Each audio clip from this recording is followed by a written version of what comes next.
I got your question. Rahul G,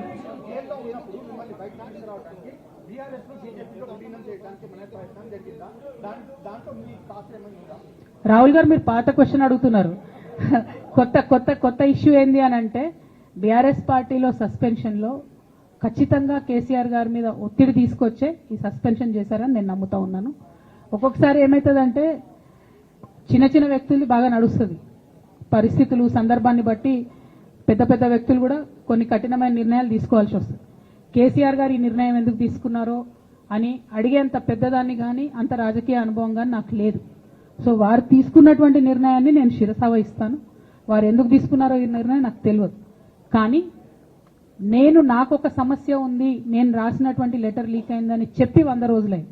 ఆ సమస్య జరిగి 100 రోజులైంది. ఆ 100 రోజుల కన్నా ముందు కూడా నా మీద వివక్ష కొనసాగిందని వాళ్ళ నేను మీకు ఎగ్జాంపుల్స్తో సహా చెప్పే ప్రయత్నం చేశాను.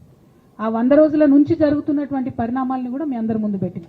ఈ 100 రోజులలో పార్టీ ఎప్పుడు కూడా నన్ను ఎక్స్ప్లెనేషన్ అడగలేదు. నిన్న నన్ను సస్పెండ్ చేసే ముందు కూడా నన్ను ఎక్స్ప్లెనేషన్ అడగలేదు. ఇంకా చెప్పిన కదా, విచిత్రమైన విషాదం ఏంటంటే సడన్ గా డిసిప్లినరీ కమిటీ పుట్టుకొచ్చింది. సడన్ గా ఈయన రవీంద్రరావు అంటే దానిలో సంతకం చేసిండు. ఆయననే సార్ని తిట్టిండు మళ్ళీ మొన్న ఎలక్షన్ ఓడిపోయినప్పుడు. సో ఈ అన్ని చూసి నాకేమనిపిస్తుంది అంటే చాలా ఒత్తిడిలో చాలా ప్రెషర్ పెట్టి సార్తో చేపించారని నేను అనుకుంటున్నాను.